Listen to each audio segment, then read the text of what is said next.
നമസ്കാരം.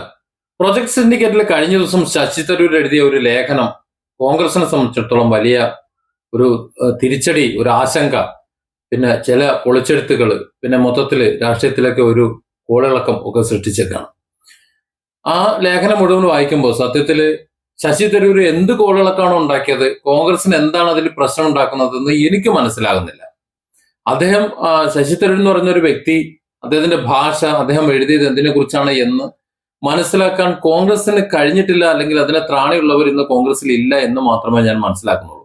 കേരളത്തിന്റെ മുഖ്യമന്ത്രി സ്ഥാനാർത്ഥിയായി അവരോധിച്ചു കൊണ്ടുവരുന്ന ഒരു സാഹചര്യം ഇവിടെ മാധ്യമങ്ങളും മറ്റു ചിലരും എല്ലാവരും ശശി തരൂരിനെ കൊണ്ടതും പൊക്കിക്കൊണ്ടുവരുന്ന സാഹചര്യവും ഉണ്ടായിരുന്നു. ആ സമയത്ത് ഇവിടെ കേരളത്തിലെ കുറെ ആൾക്കാർ മുഖ്യമന്ത്രി കസേര മോഹിച്ചുകൊണ്ട് തലക്കെട്ടും കെട്ടി ഇരിക്കാൻ തുടങ്ങിയിട്ട് കുറെ കാലമായി. അതിനെയൊക്കെ മറികടന്നുകൊണ്ട് മെനിഞ്ഞാന്ന് പാർട്ടിയിലേക്ക് കയറി വന്ന ശശി തരൂർ മുഖ്യമന്ത്രി സ്ഥാനാർത്ഥിയായിട്ട് കയറി വന്നു കഴിഞ്ഞാൽ, അല്ലെങ്കിൽ മുഖ്യമന്ത്രി സ്ഥാനത്തേക്ക് നിർദ്ദേശിച്ചുകൊണ്ട് കയറി വന്നു കഴിഞ്ഞാൽ തങ്ങളൊക്കെ പെരയിൽ പോയി ഈച്ചയടിച്ചിരിക്കേണ്ടി വരും എന്ന് മനസ്സിലാക്കിയത് ആ സമയം മുതലാണ് ശരിക്കും ശശി തരൂരിനെ മൂലക്കിരുത്താൻ തുടങ്ങിയത്. അങ്ങനെയാണ് നമുക്ക് കേരളത്തിൽ മനസ്സിലാകുന്നത്. ശശി തരൂർ എന്ന് പറഞ്ഞാൽ നമ്മുടെ ഇന്ത്യൻ വ്യവസ്ഥ മാത്രമല്ല, ഇന്ത്യൻ കേരള സാഹചര്യം മാത്രമല്ല, ലോകം മുഴുവൻ പടർന്നു നിൽക്കുന്ന ബന്ധങ്ങളുള്ള ഒരു വ്യക്തിയാണ്. എങ്ങനെയാണ് ഒരു രാഷ്ട്രം, എങ്ങനെയാണ് ഒരു ഡെവലപ്മെന്റ് എന്നൊക്കെ വളരെ വ്യക്തമായി ബോധ്യമുള്ള ഒരാളാണ്. അതേസമയം അധികാരത്തിന്റെ അപ്പകഷ്ണത്തിൽ കടിച്ചു തൂങ്ങി ഖജനാവ് കട്ടുമുടിക്കുന്ന രാഷ്ട്രീയത്തെ കുറിച്ചല്ല അദ്ദേഹം സംസാരിക്കുന്നത്. രാഷ്ട്രത്തിന്റെ വളർച്ചയെക്കുറിച്ചാണ്, രാഷ്ട്രത്തിന്റെ സാമൂഹിക സാംസ്കാരിക വളർച്ച, സാമ്പത്തിക വളർച്ചയെക്കുറിച്ചാണ്. അങ്ങനെ പറയുമ്പോൾ അദ്ദേഹത്തിന്റെ വിമർശനങ്ങളും അഭിപ്രായങ്ങളും രാഷ്ട്രീയത്തിന് അതീതമായിരിക്കും. ഒരുപക്ഷെ സ്വന്തം രാഷ്ട്രീയത്തെ, സ്വന്തം പാർട്ടിയിലെ നേതാക്കളെ ഒക്കെ വിമർശിച്ചു എന്ന് വരും. അതൊക്കെ ആ അർത്ഥത്തിൽ തന്നെ എടുത്തു മനസ്സിലാക്കിക്കൊണ്ട് പെരുമാറിയിരുന്നുവെങ്കിൽ കോൺഗ്രസ് ഒരുപക്ഷെ എന്നോ രക്ഷപ്പെട്ടാനെ. ഇന്നിപ്പോ കോൺഗ്രസിന് ഒരിക്കലും തിരിച്ചു വരാൻ കഴിയാത്തത്ര വലിയ കുണ്ടിലേക്ക് വീണുകൊണ്ടിരിക്കുകയാണ്. CPM വന്നിട്ടുള്ള അതേ ഒരു വിഷയം. പക്ഷെ CPM ഇനിയും തിരിച്ചു വരവിനുള്ള സാധ്യതയുണ്ട്. കോൺഗ്രസിന് ഒരുപക്ഷെ ആ സാധ്യത പോലും ഇല്ലാത്ത രീതിയിലാണ് കാര്യങ്ങളുടെ പോക്ക് എന്ന് പറയുന്നത്. പ്രോജക്ട് സിൻഡിക്കേറ്റിൽ അദ്ദേഹം എഴുതിയിട്ടുള്ള ലേഖനത്തിൽ കുടുംബ ആധിപത്യത്തെ കുറിച്ച്, ഇന്ത്യയിലെ കുടുംബ ആധിപത്യത്തെ കുറിച്ച് വളരെ വിശദമായി പറയുന്നുണ്ട്. ഇന്ത്യയുടെ ചരിത്രം എടുത്ത് നോക്കുകയാണെന്നുണ്ടെങ്കിൽ, കുടുംബാധിപത്യത്തിന്റെ ചരിത്രം എടുത്ത് നോക്കുകയാണെന്നുണ്ടെങ്കിൽ, നെഹ്റു കുടുംബം മുതൽ ഇങ്ങോട്ട് പ്രിയങ്ക ഗാന്ധി വരെ വന്ന് എത്തി നിൽക്കുന്ന അവരെ കുറിച്ച് പരാമർശിക്കാതെ ലേഖനം പൂർണ്ണമാവില്ലല്ലോ. മറ്റു പാർട്ടികളിലെ കുടുംബ വാഴ്ച നിൽക്കുന്ന, അല്ലെങ്കിൽ കുടുംബാധിപത്യം നിലനിർത്താൻ ശ്രമിക്കുന്ന കാര്യങ്ങൾ പറഞ്ഞു വരുമ്പോൾ കോൺഗ്രസിനെ വിട്ടുകളഞ്ഞുകൊണ്ട്, കോൺഗ്രസിനെ തലോടിക്കൊണ്ട് അദ്ദേഹത്തിന്റെ ലേഖനം എഴുതാൻ പറ്റും. അതേ വിമർശിക്കുമ്പോൾ ആര് എന്നുള്ളതല്ല, ആ വിമർശനത്തെ ഉൾക്കൊണ്ടുകൊണ്ട് ഒരു ജനാധിപത്യ രാജ്യത്തിൽ ഏതാണ് ഏറ്റവും നല്ലത് എന്ന് മനസ്സിലാക്കി രാഷ്ട്ര വളർച്ചയാണ് ഈ ഏതൊരു രാഷ്ട്രീയ പാർട്ടിയും ഇന്ത്യയിൽ ഉദ്ദേശിക്കുന്നെങ്കിൽ അതിന് ഏറ്റവും യുക്തമായത് എന്താണ് എന്ന് മനസ്സിലാക്കിക്കൊണ്ട് ആ നിലയിൽ മുന്നോട്ട് പോകാനല്ലേ നല്ലത്.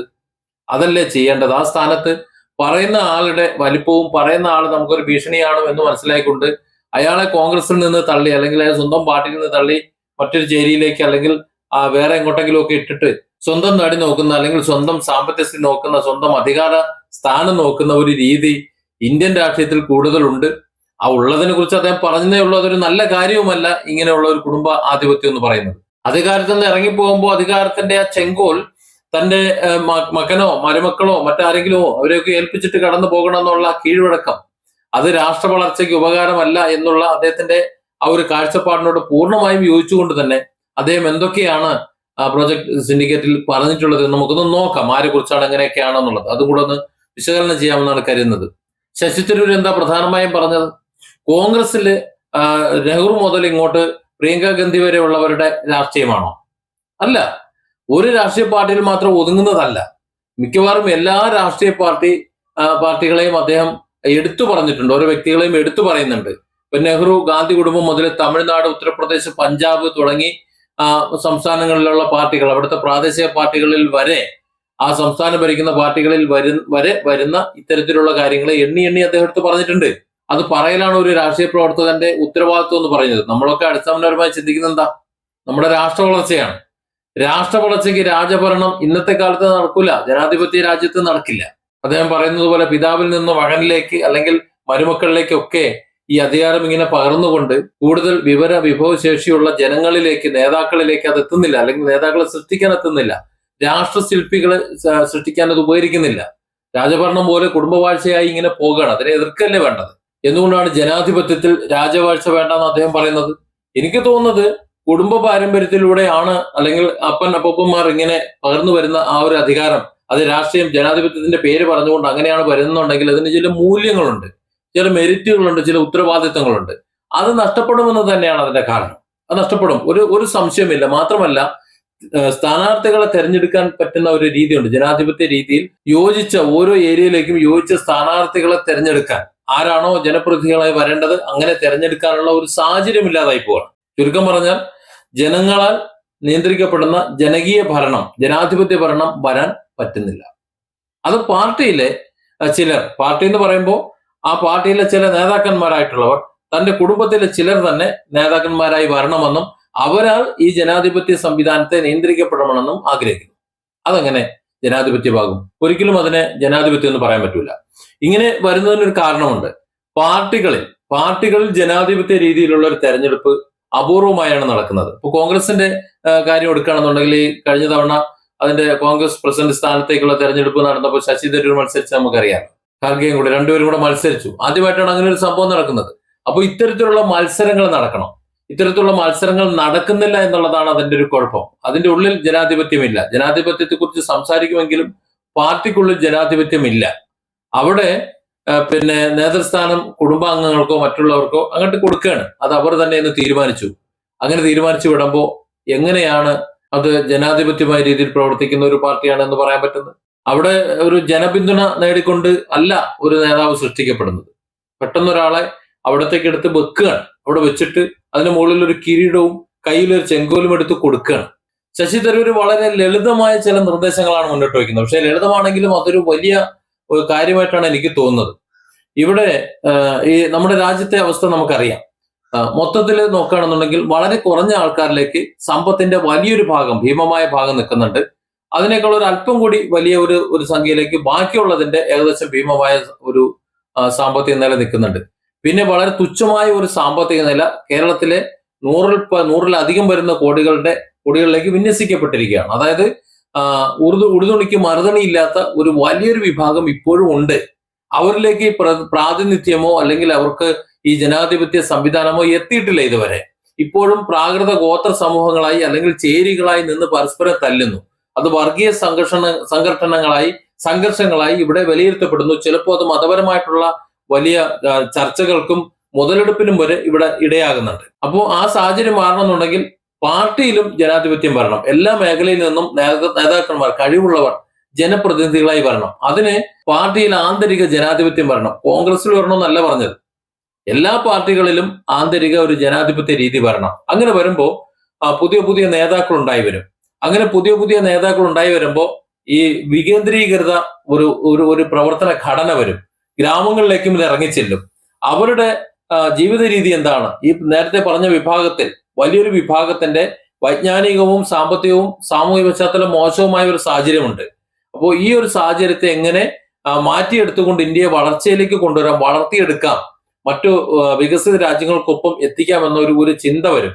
കാരണം ഗ്രാമങ്ങളിലേക്ക് എത്തും. ഇപ്പൊ വളരെ എളുപ്പത്തിൽ പകർന്നു കിട്ടിയ ചെങ്കോലായതുകൊണ്ട് അങ്ങനെ ഇറങ്ങേണ്ട ആവശ്യമില്ല. അപ്പനിൽ നിന്ന് മകന് ചെങ്കോല് കിട്ടുമെന്ന് അറിയാം. അതുകൊണ്ട് മകൻ തെരുവിലേക്ക് ഇറങ്ങേണ്ടതില്ല, പൊതുജനങ്ങളെ കാണേണ്ടതില്ല. പിന്നെ ഒരു കാര്യം കൂടി ശശി തരൂർ മുന്നോട്ട് വെക്കുന്നത്, ഈ ഇങ്ങനെയുള്ള നേതാക്കന്മാർക്ക് കാലാവധി നിശ്ചയിക്കണമെന്നാണ്.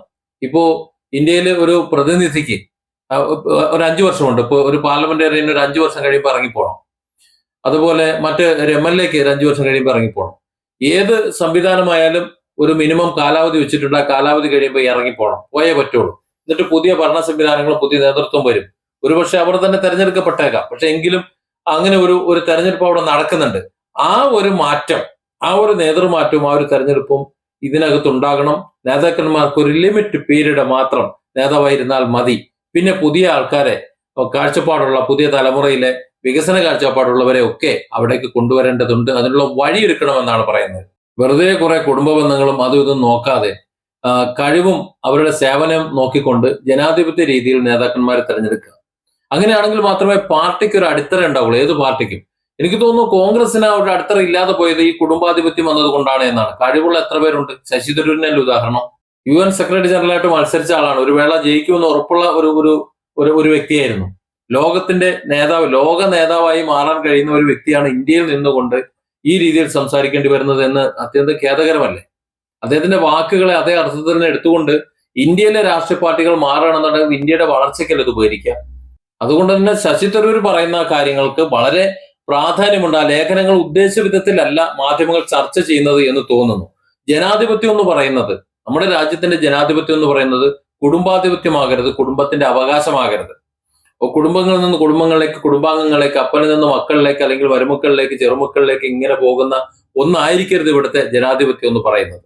നമ്മുടെ രാജ്യത്തെ സംബന്ധിച്ചിടത്തോളം രാജ്യം സുരക്ഷിതമായി നിൽക്കാനും രാജ്യത്തെ ജനാധിപത്യ സംവിധാനങ്ങൾ ശക്തിപ്പെടാനും പുറമെ ജനാധിപത്യം നിന്ന് നടിച്ചു മാത്രം നിൽക്കാതെ അതിനെ ശക്തിപ്പെടുത്തുന്നു എന്ന് ധ്വനിച്ചുകൊണ്ട് ഈ പറയുന്ന ആൾക്കാരെ ചെങ്കോലേൽപ്പിക്കാതെ സ്വന്തം പാർട്ടിക്കുള്ളിൽ നിന്ന് എപ്പോ ജനാധിപത്യപൂർവ്വം കാര്യങ്ങൾ നടപ്പിലാക്കി തുടങ്ങുന്നുവോ, എപ്പോ ജനാധിപത്യം അവിടെ പൂർണ്ണമായി നടക്കുമെന്ന് ഉറപ്പുവരുത്തുന്നുവോ ആ സമയം മുതൽ ആ പാർട്ടിയും അതിനുശേഷം ആ പാർട്ടിയിലൂടെ ആ രാഷ്ട്രവും നന്നാവും എന്നുള്ള, അല്ലെങ്കിൽ സുരക്ഷിതമാകും എന്നുള്ള ശശി തരൂരിന്റെ കാഴ്ചപ്പാടിനോട് എനിക്ക് വിയോജിക്കാൻ കഴിയുന്നില്ല.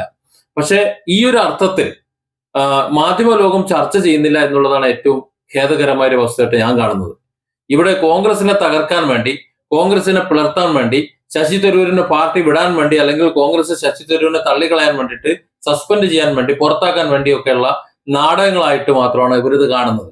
ഇന്ത്യയിലെ രാഷ്ട്രീയ പാർട്ടികൾ ഏതായാലും, ഇടതായാലും വലതായാലും മധ്യ നിൽക്കുന്നതായാലും BJP ആയാലും എന്തായാലും ഏത് പാർട്ടി ആയി കഴിഞ്ഞാലും എല്ലാ പാർട്ടികളും എവിടെയെങ്കിലുമൊക്കെ കുടുംബാധിപത്യം ഉണ്ടെങ്കിൽ അത് ആ പാർട്ടിയെ മാത്രമല്ല രാഷ്ട്രത്തെ കൂടി അത് ബാധിക്കും. അതെല്ലാ പാർട്ടിക്കാരും കൂടെ ചേർന്ന് അത്തരം പ്രവണതകൾ അവസാനിപ്പിച്ചുകൊണ്ട് നമ്മുടെ രാജ്യത്തിന് വേണ്ടി പ്രവർത്തിക്കണം എന്ന് ആഹ്വാനം ചെയ്യുന്നത് എങ്ങനെയാണ് പാർട്ടി വിരുദ്ധമാകുന്നത്? അതെങ്ങനെയാണ് രാഷ്ട്രവിരുദ്ധമാകുന്നത്? അതെങ്ങനെയാണ് ജനാധിപത്യ വിരുദ്ധമാകുന്നത്? Different angles. Don't forget to subscribe and support this channel.